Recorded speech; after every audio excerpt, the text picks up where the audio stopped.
nós realmente, segundo dizem essas organizações, junto ao STF, nós criamos uma legislação da devastação? Só uma observação, o secretário que tem uma longa experiência no setor privado, correto? Isso, Tá bem. nos últimos 25 anos. Bom, primeiro, Tony, observar duas coisas que tu mencionaste aí que para mim são muito relevantes. Primeiro é esse envolvimento que tu mencionaste. Pô, toda semana a gente fala com órgãos ambientais, o ambiente é uma pauta prioritária. Isso é fundamental e eu gostaria que todo mundo, né, não só um veículo de comunicação de grande potência como é a Rádio Vale, mas que todas as pessoas cada vez se interessassem mais em falar e discutir, questionar e pesquisar sobre o meio ambiente, porque é algo que vai conduzir a nossa existência aqui enquanto seres humanos, vamos dizer assim, parece uma fala muito filosófica, mas é algo que eu sinto, as pessoas entendem que alguém tem que tomar conta do nosso meio ambiente e não sejamos nós próprios a tomar ações no dia a dia, que seja questionar, perguntar, se interessar, estudar. Então, ponto muito positivo é que a gente gostaria que todo mundo começasse a se envolver mais. Muito bem colocado. O segundo ponto é uma opinião pessoal minha, como CPF, eu digo, e está alinhada com o que eu penso como gestor. Eu acho que os órgãos públicos eles têm uma burocracia, e a burocracia, eu falo, as pessoas, quando ouvem a palavra burocracia, elas já se arrepiam, acham que é algo moroso, lento, pesado, que vai atrasar o seu processo. Mas a burocracia é algo que é necessário para proteger o patrimônio público.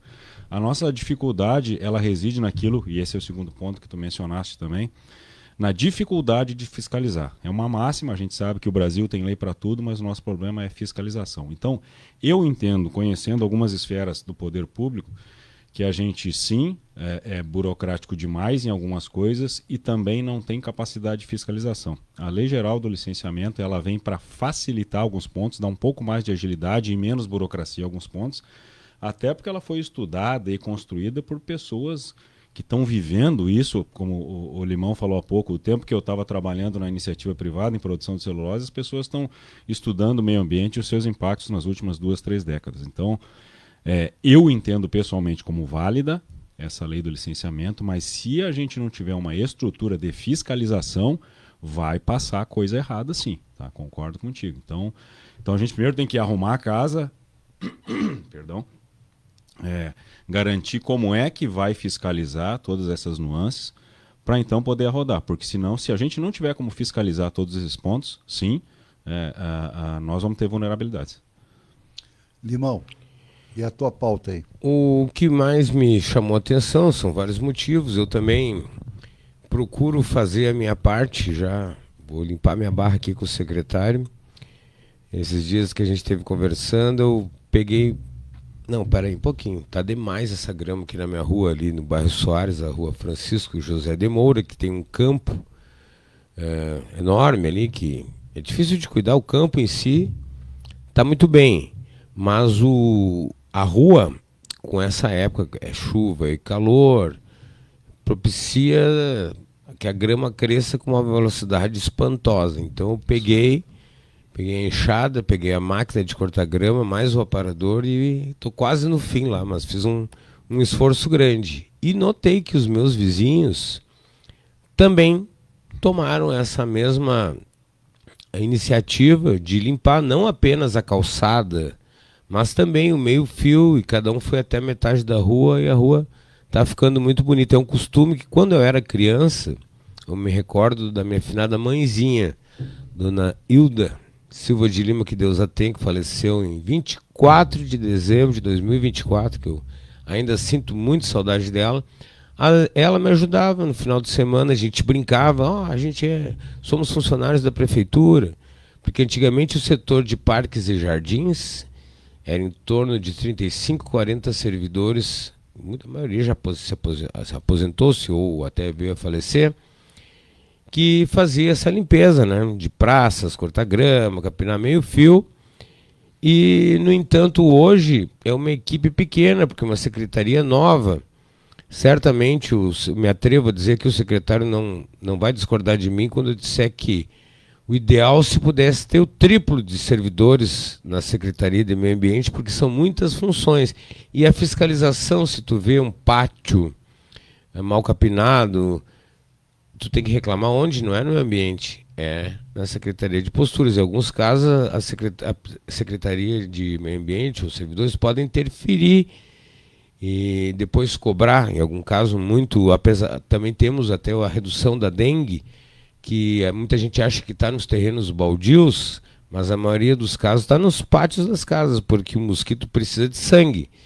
E às vezes o matagal pode estar grande, mas então gostaria que o secretário falasse sobre essa parte, como é que nós estamos, parece que são 10 funcionários apenas para limpar, para capinar a cidade inteira, praças, depois as vassourinhas. Vou pontuar algumas coisas aí que tu versaste de um lado a outro aí do espectro, lá da secretaria, mas os teus números estão corretos. Hoje a gente tem no setor de praças e jardins como servidores concursados 3 pessoas. Eram 40. No passado, alguns. Servidores concursados. E temos uma empresa contratada que iniciou em novembro do ano passado, que ela possuía por contrato 8 e a gente aditivou 25%. Não era nem 10, então. Não eram nem 10. 8 e aí a gente automaticamente, como é a prerrogativa da secretaria, aditivar. A gente já entendeu que o período estava chegando, já colocamos mais 2 pessoas nessa equipe de 10 pessoas terceirizadas. E existe possibilidade de aditivar, colocar mais funcionários ainda nesse mesmo contrato? Precisa ser feito um novo contrato. Nesse modelo de contrato existente, que é o mesmo que a empresa anterior perfazia lá em 2025, tá? A gente não consegue mais aditivar. Então teria que ser feito um novo contrato com mais pessoas. E só para contextualizar um pouco, ilustrando a tua fala, a cidade sim, ela passou por um momento muito ruim, né? A gente está buscando agora empatar o jogo para na seguida vencer. Que quando a empresa anterior ela abandonou o contrato, em abril ou maio do ano passado, nós ficamos aproximadamente 120 dias aí sem nenhum serviço de capina e roçada na cidade. E para as pessoas entenderem qual é a responsabilidade contratual da prefeitura com relação à capina e roçada.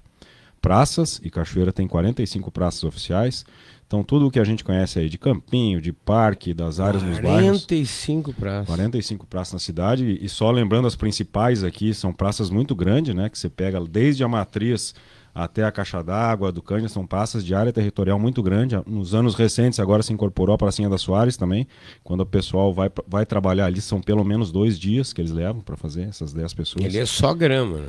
Então, adiciona-se isso, uma grande área territorial, uma grande quantidade de pessoas, um número que, no nosso entender, ele ainda é reduzido. Faça um comparativo que a cidade de Guaíba, que tem um porte um pouquinho maior que de Cachoeira, mas dá para fazer uma comparação. São 70 pessoas que trabalham na equipe de praça. Saberia dizer a extensão de Cachoeira? A largura maior de Cachoeira, terreno a terreno, ponta a ponta, são 98,7 quilômetros, se eu não estou enganado. Então, Cachoeira é uma 100 quilômetros. Cachoeira figura entre as 10 cidades de maior área territorial do estado, né? Então, entre os 497 municípios. Cachoeira é 5º município gaúcho, pegava Uruguaiana, Alegrete, Livramento, Fronteira, etc. Então, se alia tudo isso que eu mencionei, né? Uma mão de obra que a gente está reestruturando, numa empresa nova, numa cidade com uma área muito grande, num período que você corta de manhã, de noite já tem que ir lá cuidar, que no outro dia vai ter que cortar de novo por causa do calor e umidade. Então, tudo nesse momento está depondo contra, e até por um momento, como eu falei há pouco, a gente passou 120 dias sem esse serviço. Então a gente está num momento crítico, sim, né? A gente assume isso, mas que está trabalhando, a gente já está pensando em algumas alternativas já para o próximo ciclo, como incorporar isso aí, para a gente poder levar a cidade mais na ponta dos dedos. Se vocês andarem pela zona central, vão ver que é aquilo que a gente foca no primeiro momento, a gente sempre tem, até para as pessoas entenderem, né? Essa empresa que trabalha com capina roçada, ela tem um contrato mensal de 35, já aditivado, quilômetros quadrados mensais. Tá? Então ela tem que fazer ruas e tem que fazer praças. Então praças é aquele capricho com uma pintura de meio fio, corte de grama, e nas ruas eles têm que fazer a capina, a roçada e a pintura do meio fio.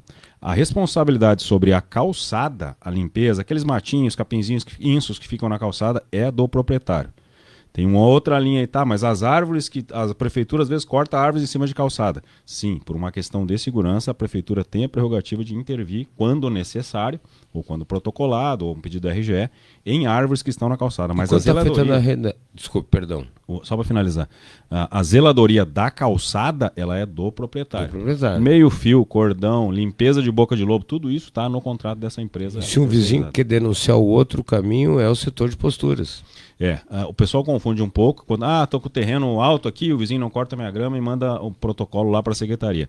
O caminho natural e o caminho correto é protocolo geral, presencial ali na prefeitura, ou protocolo online para o setor de posturas, que é da Secretaria de Obras atualmente. E quando a árvore está pegando na rede elétrica, está faiscando, está oferecendo Isso. risco quando dá vendaval, como é que a gente procede? Nesse caso, o primeiro contato é com a RGE, porque tem casos de média e alta tensão e que exigem riscos, então a RGE precisa ser acionada, ela vai, faz o desligamento da rede e dependendo do recurso, ou do risco, ou da prioridade, eles nos acionam, aí a nossa equipe de cortes e podas vai lá para apoiar, como fez sábado à noite. Porque houve casos em que a prefeitura recentemente interveio. Eu sei por conta da cobertura que a gente tem feito muito acurada aqui da questão da balsa, do transporte, né, de Cachoeira do Sul, que é fundamental para a logística. Ali onde pega hoje para Duzenha, a antiga César, como é uma rua estreita e agora está dividido ainda entre duas mãos, né? Ela tem duas mãos, mas ficou dividido por cones para organizar os veículos que têm preferência, etc. Muita gente tem que transitar a pé, algumas pessoas inclusive pegam a balsa gratuitamente transitando pela calçada.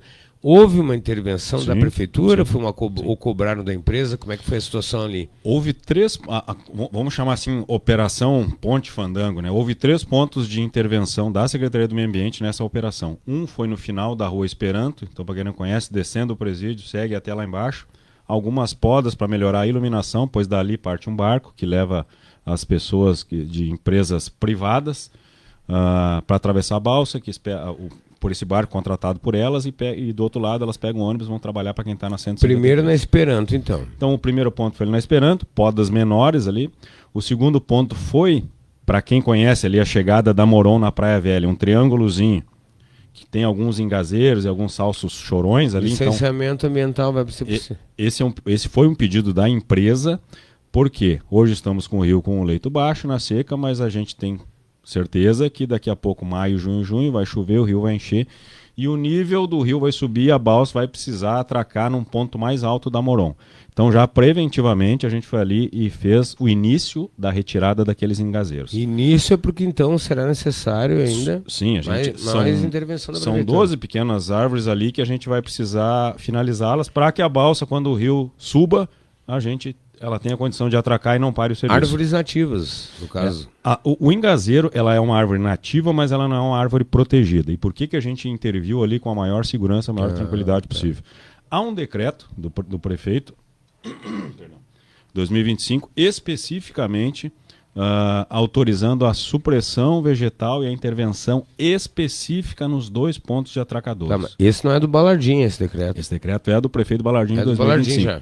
Dando as coordenadas geográficas e mencionando no decreto, olha, eu só posso intervir nesse ponto da Praia Velha e naquele da Praia Nova, onde estão os 2 atracadores. Isso em função do decreto de utilidade pública e do cerramento da ponte que aconteceria. Questão emergencial, Por que há esse questionamento? Porque ali, tanto do lado de lá na Praia Nova quanto do lado de cá, é uma APP, uma área de preservação permanente. Houve denúncia para a Patran, alguma coisa? Houve. Chegou aos meus ouvidos? A Patran, teve lá no local e ela tem que estar mesmo quando acontece um pedido e ela não pode prevaricar. Então, a partir do momento que ela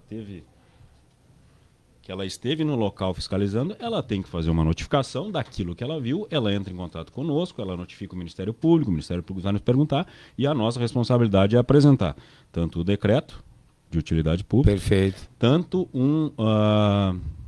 me fugiu o termo agora, mas eu vou usar essa expressão, um licenciamento mais simplificado. Como é a prefeitura prestando serviço para a prefeitura, a gente precisa fazer um documento que no dia não estava em poder das pessoas que estavam lá. Isso que gerou esse ruído e esse que foi o questionamento da Patrulha Ambiental. E a Patran é muito atuante, Cachoeira. A Patran é um baita parceiro da Secretaria, ela é muito atuante, tá? São pessoas muito sérias que trabalham.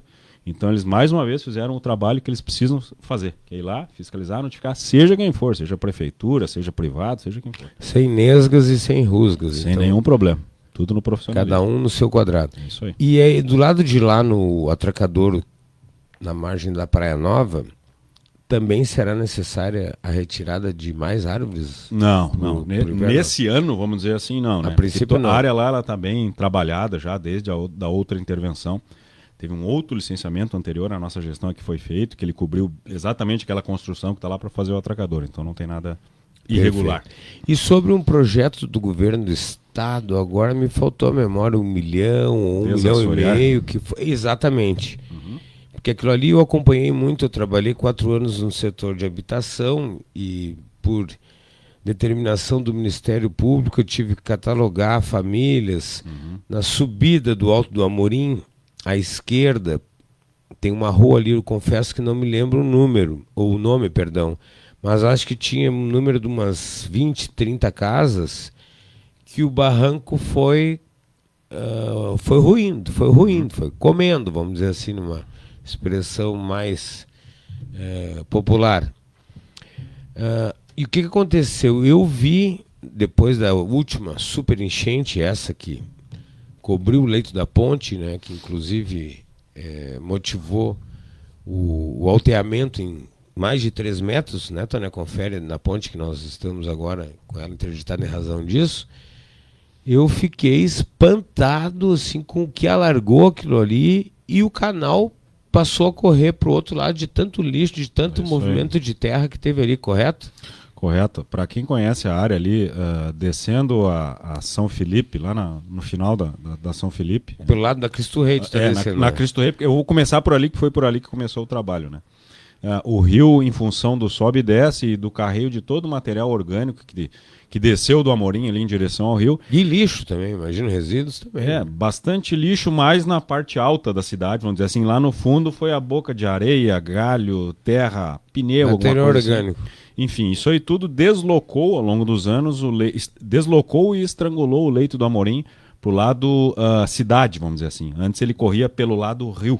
Isso que eu verifiquei. E aí ele foi se depositando aquele material, foi fechando, e o próprio leito dele foi se estrangulando.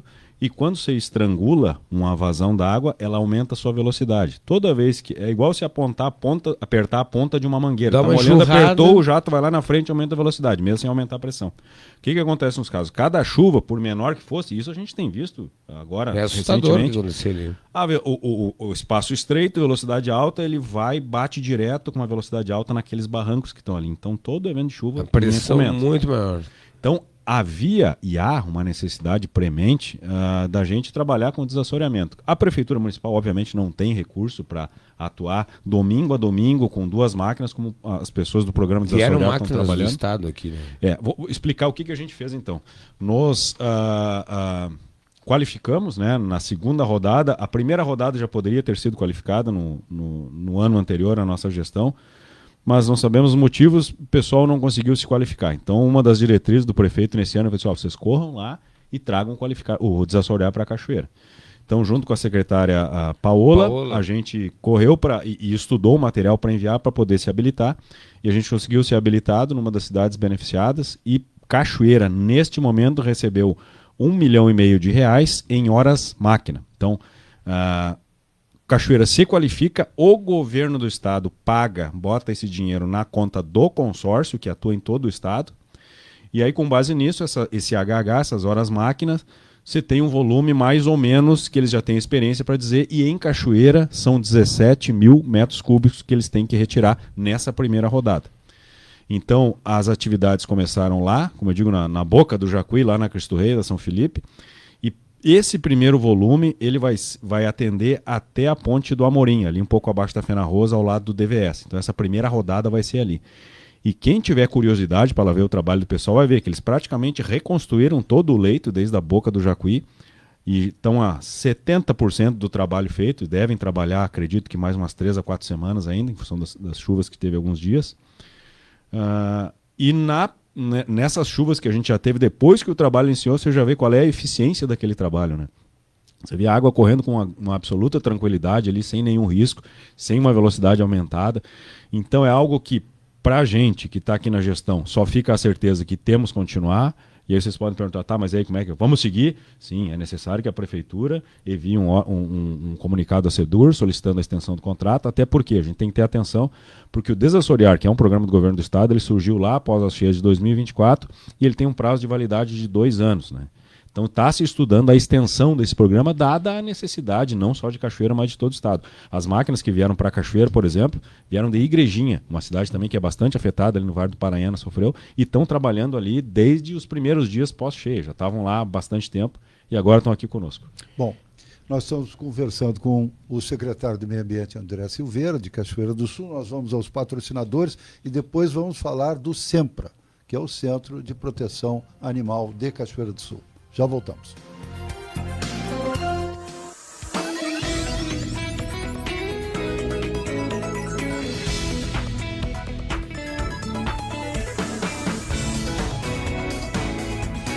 Vale FM. Seletro informa. Os nossos leituristas percorrem longas distâncias todo mês para registrar o seu consumo de energia com segurança e precisão. Por isso, pedimos sua ajuda. Mantenha o acesso ao medidor livre e prenda os animais no dia da leitura. Assim, evitamos faturamento por média e garantimos um serviço com maior precisão e transparência. Com colaboração e cuidado, todo mundo sai ganhando. Seletro, sempre ao lado do associado. Mas tchê, acompanhe de segunda a sexta-feira aqui na Vale FM 99.1, das 7 às 8 da noite, o melhor da música regional gaúcha. Com ele, o Gaudério Pispirica, te fazendo companhia vivente. Prepare o teu mate e dá volume, tchê.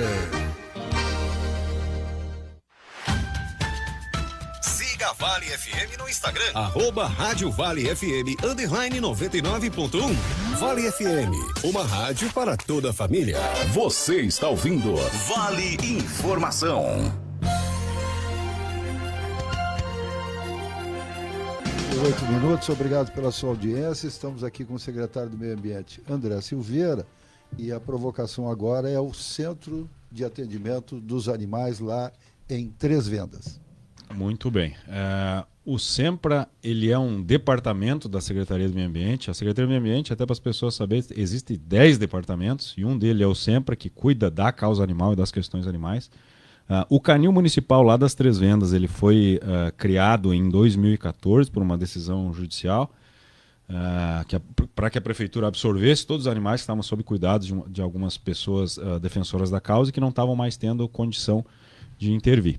Era a favela dos cachorros lá, que a Lúcia Severo, a duras penas, conseguia manter, depois perdeu o esposo, inclusive, por causa da falta de higiene dos ratos que vinham na ração. Era lá na Vila Tibiriçá. Fiz matéria assustadora aquilo lá. Isso aí, inclusive hoje o nome oficial do SEMPRA é o nome do falecido ex-esposo da Lúcia, que faleceu em função da leptospirose, né?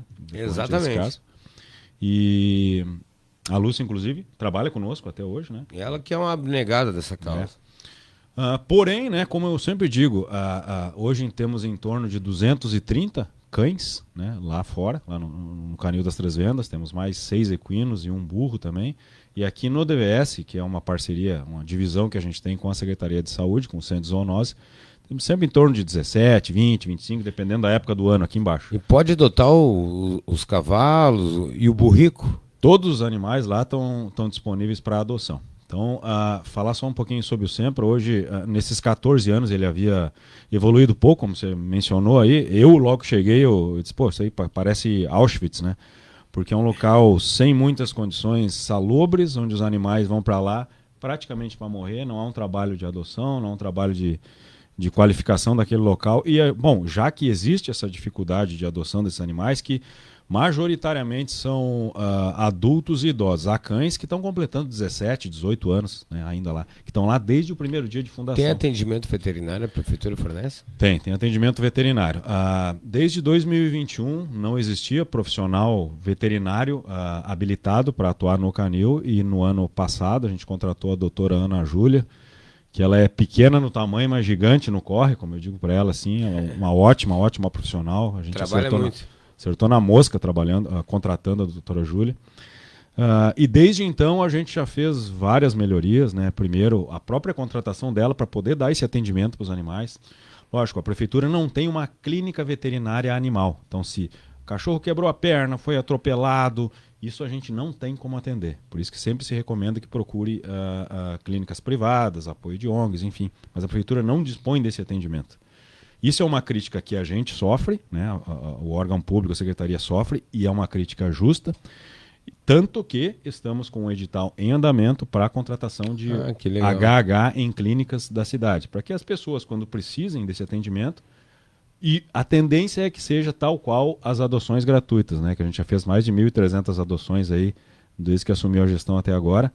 CAD único, adotante, lar temporário, sejam as pessoas que sejam prioritárias. Esterilizações continuam sendo feitas? Sim, castrações e microchipagens são feitas em 2 pontos, lá no Castramóvel, que não é móvel, e aqui na clínica do Dr. Edson Salomão, que é quem tem contrato conosco. O Castramóvel, que não é móvel, é na Rua Conde, ali no Isso, DVA. fica lá dentro do DVS, ao lado DVS, abaixo perdão. da Fenarroz.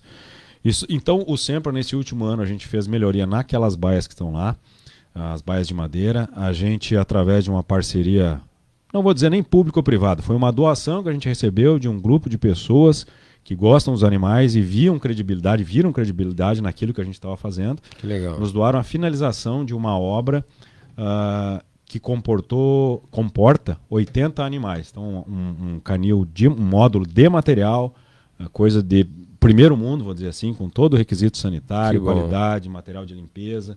E a gente conseguiu, para aqueles animais que estão lá, dar uma qualidade de vida melhor. O nosso objetivo como gestão é entregar até o final dessa gestão mais 4 módulos iguais àquele. Quantos cães tem lá? Hoje são 230 aproximadamente. Que sempre entra um, sai dois. Gatos, entre gatos e cães. Gatos não temos mais. Tá? Não Gatos tem mais. Em 2024, uma protetora absorveu esses animais e ela é que faz um manejo fora dali. E cavalos tem bastante. Cavalos ainda temos meia dúzia, tínhamos 8, doamos um casal cego no começo da nossa gestão e, como eu disse, ainda temos o burro. Quem tiver interessado em adotar, seja cavalo, seja o burro, pode procurar a Secretaria do Meio Ambiente, existe no site da Prefeitura, tem os nossos contatos também, a gente faz todo o cadastramento, o estudo, e a pessoa tendo condições, ela adota. O que é importante mencionar? Os animais não podem ser usados para tração, porque eles foram retirados das ruas por maus tratos, somente para recreação, para a criança andar ou para deixar pastar solto no campo, como foi feito com os 2 primeiros que a gente adotou. E o burrico de idade, ele já é idoso, mais ou menos? Ele é adulto, Meia se não idade? me falha a memória, ele está com 7 ou 8 anos, mas o bicho está É um animal forte. manso. Condição de trabalho super manso. Olha aí, para quem tem criança, é excelente É. pedido. Secretário André, e o descarte de materiais? Bom, a Prefeitura também oferece esse tipo de serviço. Eu vou falar rapidinho aqui das modalidades. Eu tenho um eletrônico, o que eu tenho que fazer? Meu orgânico, meu inorgânico. Então, primeiro, a coleta de resíduos sólidos urbanos, e que cada cachoeirense gera 1 quilo de resíduo por dia, ela acontece das 2 modalidades. Cachoeira é 100% atendida pela coleta de resíduos, seja na coleta convencional, que é o caminhão aquele tradicional com os meninos coletando, seja com a coleta containerizada. Então, os containers, a gente tem 835 containers na cidade, são 35 dos containers laranjas, mais nas zonas centrais, de Pinheiro Machado até 15, Saldanha Marinho, entrada e saída da cidade. E tem os outros containers tradicionais, que esses são os pontos onde as pessoas devem colocar os seus materiais. Temos coleta seletiva? Não, não temos. Mas a gente está caminhando para poder estruturar isso aí e entregar isso rodando para os anos seguintes. Os outros pontos, temos 2 cooperativas de catadores, de coletores que trabalham conosco, têm contrato com a Prefeitura e que eles podem atender as pessoas mediante programação. Então, o foco deles é reciclável, né, porque tem que gerar renda. Até para as pessoas terem uma ideia, o quilo do PET, ele custa hoje entre R$ 1,80 a R$ 2,00. O quilo do vidro é em torno de 18 centavos. Tá? Só para ter uma ideia, noção de O valores. alumínio subiu bastante, em torno de R$ 7,00, um amigo me disse. Alumínio é ótimo, porque, e aqui eu de novo, né, faço, a gente tá chegando próximo do Carnaval, recomendo que as pessoas vão tomar refrigerante, vão tomar cerveja, vão tomar qualquer líquido, prefiram sempre tomar em latinhas.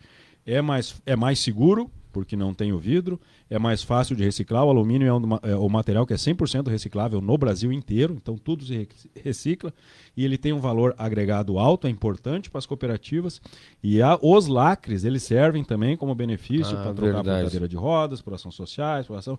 Então, o uso da latinha de alumínio ela é muito mais benéfico do que se usar vidro. E atrai o catador, né? Atrai o catador. A gente tem esse trabalho social. Então, se vocês verem, quem andar pela cidade vai ver que os containers, na maioria das vezes, eles estão com a tampa levantada, com um caixote, com a tampa, porque existem pessoas que infelizmente, ainda necessitam estar catando resíduos para a sua subsistência, para poder comer.